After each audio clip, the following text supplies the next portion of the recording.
क्या ही आज हम लोग 7.2 का क्वेश्चन नंबर 34 को सोल्व करने जा रहे हैं। तो देखिए इसको कैसे सोल्व करेंगे। सवाल क्या दिया गया, इंटीग्रेशन √tan x बटे sin x into cos x। इसको सोल्व करने के लिए नीचे में हमको tan x लाना होगा। tan x कैसे लाएंगे, हम लोग पढ़े हैं tan x का फॉर्मूला क्या होता है, tan x बराबर होता है sin x बटे cos x ही होता है। यहाँ पे क्या, यहाँ पे है sin x, अगर इसमें हम cos से भगा दे देंगे तो ये tan में बदल जाएंगे। तो इसलिए हमको हर में cos x से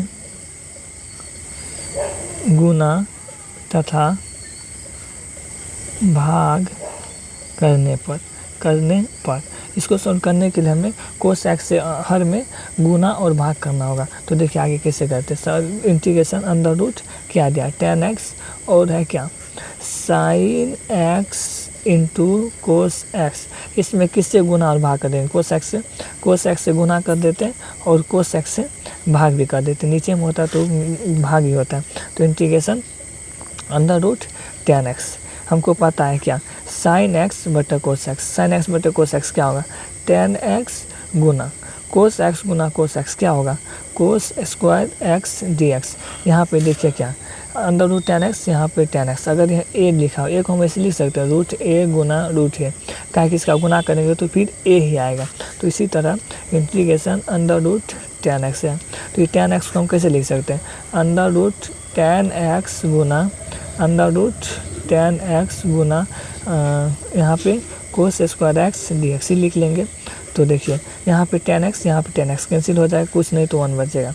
तो देखिए इंटीग्रेशन 1 बटा अंडर रूट tan x गुना क्या कोस स्क्वायर एक्स dx। हम लोग पढ़े हैं क्या कोस स्क्वायर एक्स गुना सेक स्क्वायर एक्स बराबर क्या, तो 1।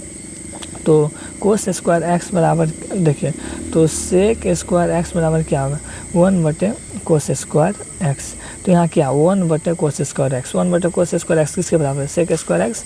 तो यहाँ पे क्या होगा सेक स्क्वायर एक्स और नीचे में अंडर रूट tan x। अब देखिए यहाँ पे हमको जेड मानना हो, अगर कभी भी आपको रूट के अंदर कुछ भी मिले ना तो उसको जेड मानना पड़ता है। तो लेट जेड बराबर क्या मानेंगे tan x। यहाँ पे मानने के बाद इसका अब प्लस करना होगा, जेड का प्लस क्या होगा dz और tan x का प्लस होता है सेक स्क्वायर एक्स और dx। तो मिल गया क्या सेक स्क्वायर एक्स और dx किसके बराबर है dz, sec square x dx किसके बराबर dz। तो इसके जगह हम क्या लिखेंगे dz बटे अंडर रूट tan x को हम क्या माने, tan x को हम जेड माने। यहाँ पे जेड हम सबको पता है किसी संख्या पर अगर रूट लगा इसको भगाते तो क्या, तो पावर 1/2 आता है। तो इसका रूट भगाएंगे तो क्या होगा पावर में 1/2। तो इंटीग्रेशन dz बटे अंडर रूट जेड।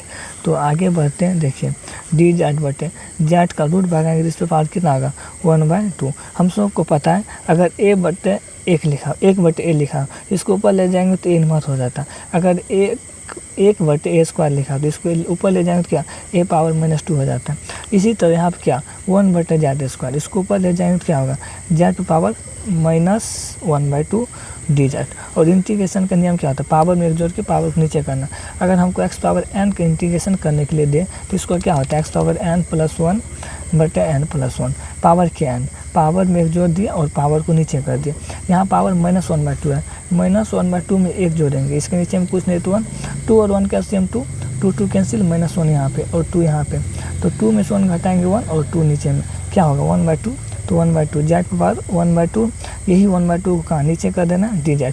हमको पता है जो सबसे नीचे तो कहाँ जाता है, जो सबसे नीचे होता है वो सबसे ऊपर चले जाता है, 2 ऊपर चले जाएगा।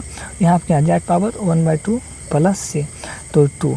और जेड हम क्या माने थे, देखिए हम जेड क्या माने थे, जेड माने थे हम किसको, जेड हम tan माने थे tan x, जेड हम माने थे tan x। यहाँ पे जेड का मान लौटा देते तो यहाँ पे क्या आ गया tan x power 1/2 plus c।